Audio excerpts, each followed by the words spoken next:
Nous allons donc attaquer la troisième et dernière partie de ce chapitre, Introduction à la thermodynamique. Maintenant, on avait annoncé qu'on allait étudier les énergies de réaction chimique. C'est donc ce que je vous propose pour cette dernière partie de ce chapitre. Dans une réaction chimique, on peut comprendre que certains composés vont disparaître et que d'autres vont se former. Ce qui revient à dire que certaines liaisons chimiques vont se former et que d'autres vont se rompre. Et c'est ce phénomène de rupture et de formation de liaison qui engendre la mise en œuvre d'une énergie de réaction. On va donc commencer par rappeler comment on écrit correctement une réaction chimique. Vous voyez que si j'écris H2 plus O2 donne H2O, cette écriture est totalement incorrecte. Alors que si j'écris H2 plus 1,5 de O2 donne H2O, cette écriture est correcte, de la même manière que celle-là, 2H2 plus O2 donne 2H2O, elle est correcte. Ce qui, en fait, on a deux expressions, deux écritures, la deuxième et la troisième, qui sont correctes sans être identiques. En fait, tout simplement, ce qu'il se passe, c'est que dans la seconde, dans la troisième, j'ai multiplié par 2 les coefficients stoichiométriques de la seconde. Et donc ça, je peux le faire, je garde une écriture correcte en multipliant tous les coefficients stoichiométriques par une même valeur, pourvu qu'elle soit différente de 0, bien entendu. On va maintenant écrire une réaction chimique et détailler un petit peu l'expression d'une réaction chimique. Ici, j'ai écrit petit a plus petit b donne petit c plus petit d. A et B vont être les réactifs ou réactants. Ce sont les composés qui disparaissent ou dont la quantité diminue au cours de la réaction. Et C et D sont les produits. Ce sont des composés dont la quantité augmente au cours de la réaction. On va introduire une notion qui va être quand même importante, c'est la notion d'avancement de réaction. Dans certains bouquins, vous trouverez variable chimique, c'est la même chose que l'avancement de la réaction. Donc ici, vous voyez, je vous ai mis une variable chimique. Elle s'écrit XI. J'ai écrit comment elle se prononce parce que c'est pas évident que tout le monde ait bien la maîtrise des lettres grecques comme ça. Donc ici, j'ai réécrit la réaction comme ceci. À l'instant initial, ça c'est quelque chose qu'il faudra apprendre à faire quand on étudie les réactions chimiques, c'est faire les bilans de matière. Vous voyez que ici, à l'instant initial, que j'appelle T0, j'aurais pu mettre TI, mais en fait c'est le point avant que la réaction ne démarre, j'ai N0A mol de A, N0B pour B, N0C, N0D. Alors, très souvent, N0C et N0D sont nuls, parce que quand on veut fabriquer un composé C, un composé D, on ne part pas souvent de ces composés-là. Mais quelquefois, ils sont présents. En tous les cas, ça n'est pas un problème que N0C soit égal à 0 et N0D soit égaux à 0 ou pas. À un instant T quelconque, on a NA, NB, NC, ND comme ceci, avec obligatoirement N0A qui est plus grand que NA, N0B qui est plus grand que NB, et à l'inverse, N0C plus petit que NC et N0D plus petit que ND. Et en fait, pour relier ces grandeurs, NA, NB, NC, ND avec N0A, N0B et ainsi de suite, eh bien on va utiliser XI. En fait, ce que je vous dis, c'est que NA, ça va être égal à N0A moins A XI. En gros, on pourrait dire que XI, c'est le nombre de fois que la réaction s'est déroulée. Vous voyez que si la réaction s'est déroulée XI fois, elle a consommé AXI mol de A, donc il y en avait N0A, on en a consommé AXI, il en reste N0A moins AXI. Le même raisonnement sur B permet de conclure que NB égale N0B moins BXI, et que en revanche, pour C et D, on ne va pas avoir un moins, mais on va avoir un plus.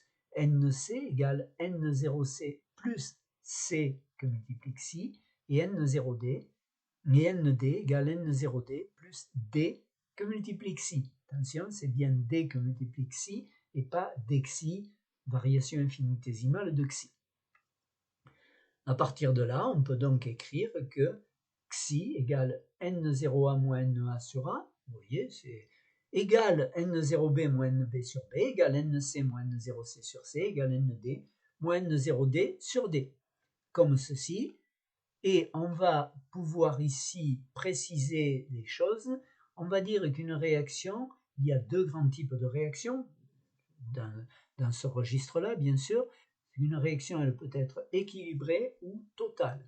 En fait, dans une réaction équilibrée, on dit qu'il reste des réactifs et des produits en quantité significative lorsque le milieu cesse d'évoluer. On dit que la réaction s'arrête.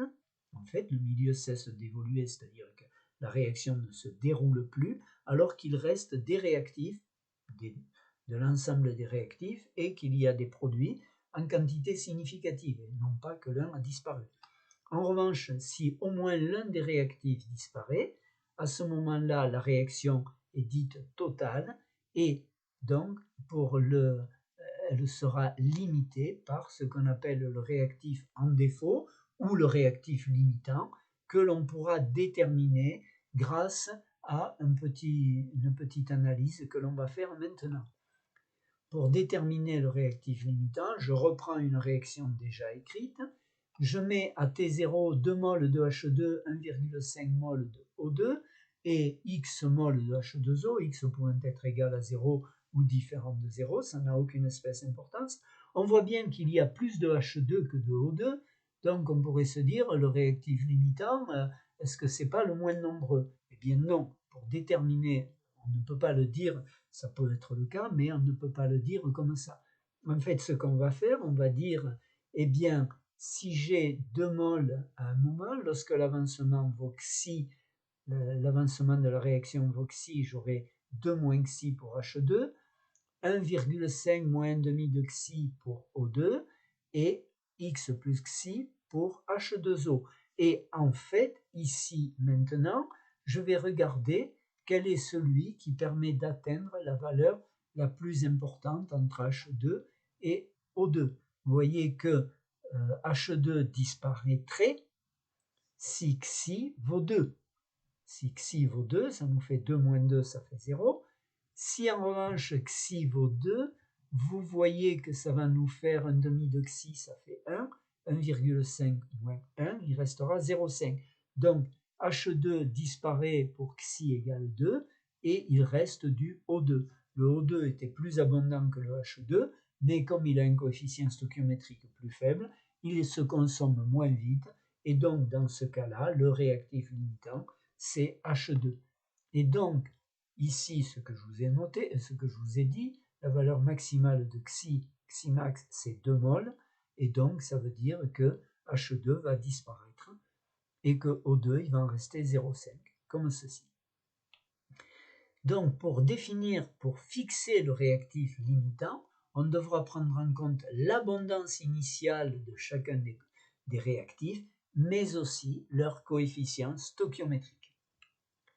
Le taux d'avancement, c'est un dérivé de l'avancement. En fait, le taux d'avancement que l'on va noter qui, comme le précédent, je vous ai indiqué comment il se prononçait, il sera sans unité parce que, par définition, qui à l'instant t est égal à xi à l'instant t divisé par xi max. Donc c'est un nombre sans unité, on est bien d'accord, puisque xi en mol, xi t en mol, xi max en mol, des moles divisé par des moles, ça fait rien, enfin, ça ne fait pas d'unité. Et donc, qui de t varie entre 0 et 1. En fait, qui de t égale 0 quand au début de la réaction, avant que la réaction n'ait démarré, puisque à ce moment-là, xi de t égale 0.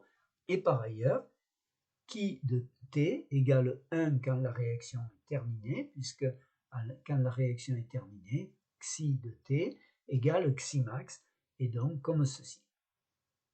On emploie aussi, lorsqu'on a un seul réactif, le coefficient de dissociation. Donc lorsqu'une réaction ne met en œuvre qu'un réactif, on utilise souvent le coefficient de dissociation que l'on note alpha. Et donc, pour mettre ce alpha, pour présenter ce alpha, je vous propose d'écrire une réaction avec un seul réactif, bien sûr. A donne B plus C. À T0, on a N pour A, 0 pour B et C. Ça pourrait être autre chose que 0, mais bon, j'ai mis 0 ici. À l'instant TI, quand l'avancement vaut xi, on a N moins xi sur A, on a xi sur B et sur C. Si on pose alpha égale xi sur n, c'est-à-dire, vous voyez le nombre de moles qui a disparu à un moment donné divisé par le nombre initial de moles, j'ai alpha égale xi sur n, vous voyez que xi égale alpha n, et donc je vais pouvoir remplacer à l'instant t i, ou alors je mets tf si j'ai alpha, si le alpha c'est la valeur finale, vous voyez que ça nous fait n moins n alpha, donc n facteur de 1 moins alpha, n alpha et n alpha, comme ceci, et alpha varie entre 0 quand la réaction n'a pas démarré, et 1 si la réaction est totale, puisque si la réaction est totale, on va avoir xi égale n, et donc et une valeur inférieure à 1 si la réaction est équilibrée. On va encore parler de l'avancement par unité de volume. Dans un système homogène, il est intéressant de simplifier l'écriture en utilisant x au lieu de xi. En fait, x, ça va être xi sur v, dans laquelle v est le volume du système. X, c'est souvent l'expression qu'on emploie pour définir, pour évoquer les concentrations. Donc x va être en mol par litre ou en mol par mètre cube. Si on a des gaz, ce sera plutôt des moles par mètre cube. Et si on a des réactions en solution, ce seront plutôt des moles par litre.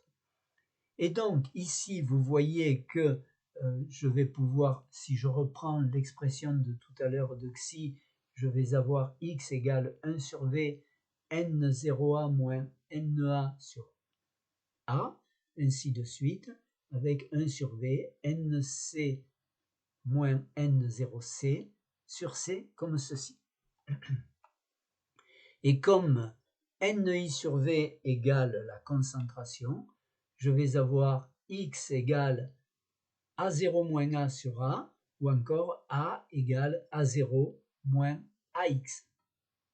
Et X égale C moins C0 sur X, c'est-à-dire C égale C0 plus CX, l'indice 0 signifiant en début de réaction, bien entendu.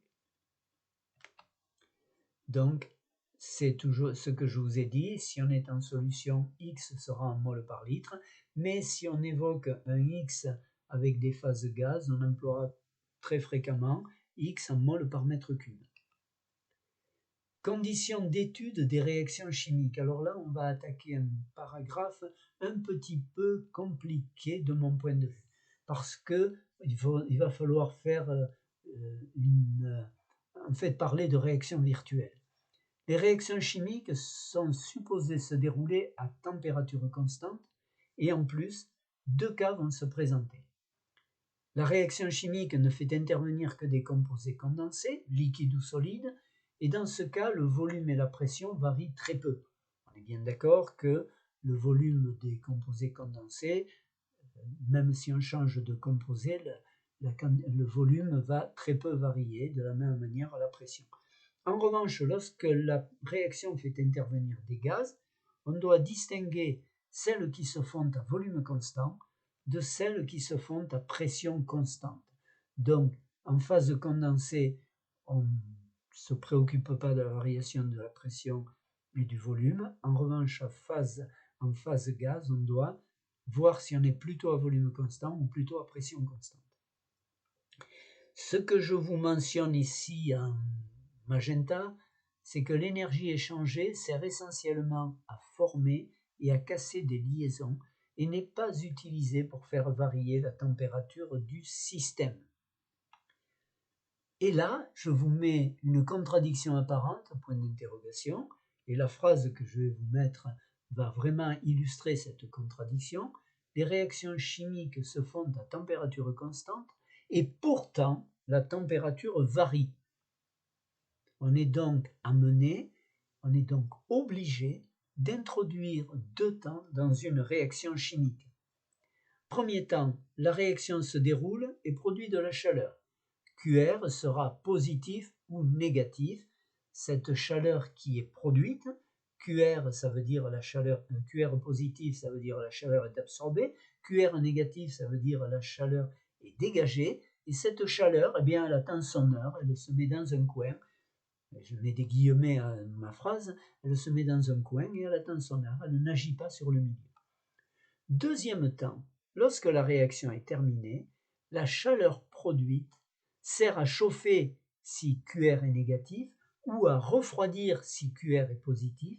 Le système, et là j'aurais dû le souligner, l'écrire en gros, sert à chauffer ou à refroidir le système tel qu'il est en fin de réaction.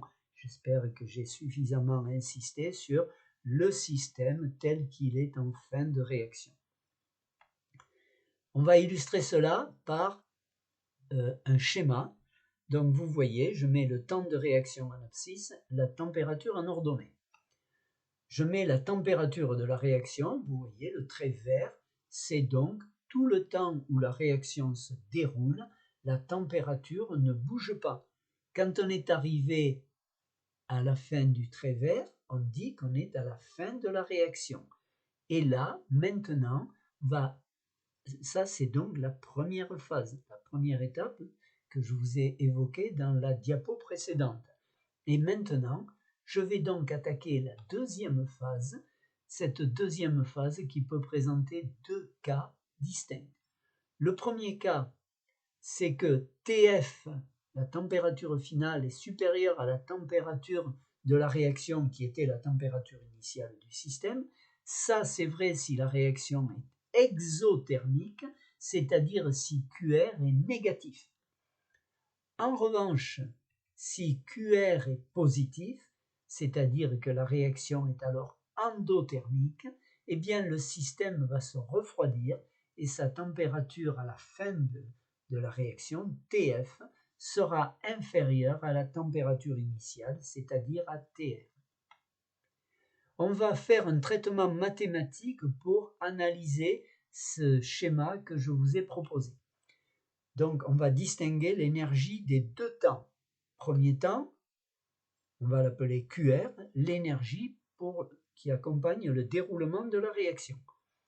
Donc, QR, ça sera l'énergie de la réaction. Et puis QT, qui va accompagner le deuxième temps, et qui sera donc l'énergie de changement de température pour le système tel qu'il est à la fin de la réaction.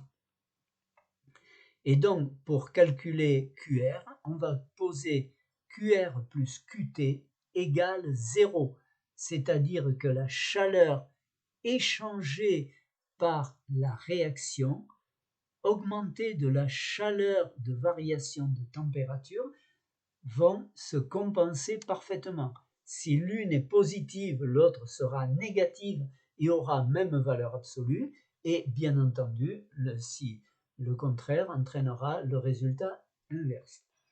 Si maintenant je donne l'équation de QT, celle que je sais calculer parce que c'est une énergie de variation de température, et ça je l'ai déjà fait, donc je dis que j'aurais pu écrire delta, petit delta QT égale C du système final dt, j'ai écrit directement l'intégrale, donc QT égale l'intégrale entre la température de la réaction et la température finale de C du système final dt, et donc QR plus QT égale 0 permet de comprendre que si QR est négatif, il faut QT positif, c'est-à-dire TF supérieur à TR, et qu'en revanche, si QR est positif, eh bien il faut que le TF soit inférieur à TR.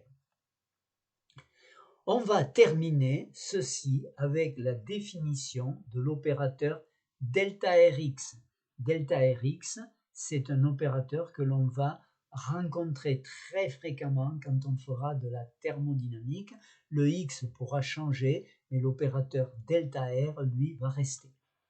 En fait, ce que je vous dis, c'est que les grandeurs d'état susceptibles de varier au cours d'une réaction chimique sont de plusieurs types: pression, volume, capacité calorifique, et j'ai pas mis une liste exhaustive. Si on considère la grandeur extensive x, pour laquelle on a défini la grandeur molaire xi, associée à chaque composé de la réaction, vous voyez bien que lorsque la réaction AA plus BB donne CC plus DD se déroule, on a, pour un avancement d'xi, on va voir disparaître A d'xi mol de A, B d'xi mol de B.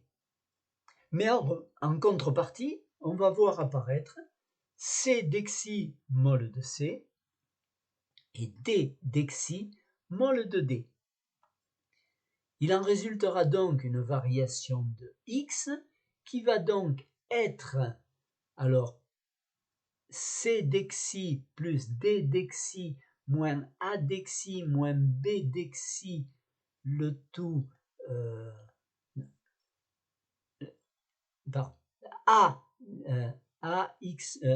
CXC plus DXD moins AXA moins BXB d'xi, et ça donc c'est dx égale CXC plus DXD moins AXA moins BXB d'xi, et je vais définir l'opérateur delta Rx égal à dx sur dxi, et donc vous voyez qu'il sera égal à CXC plus DXD moins AXA moins BXB.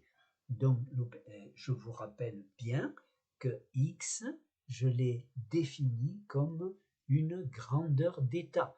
X est une grandeur d'état, c'est extrêmement important pour pouvoir utiliser l'opérateur delta R. L'opérateur delta R ne s'applique qu'aux fonctions aux grandeurs d'état.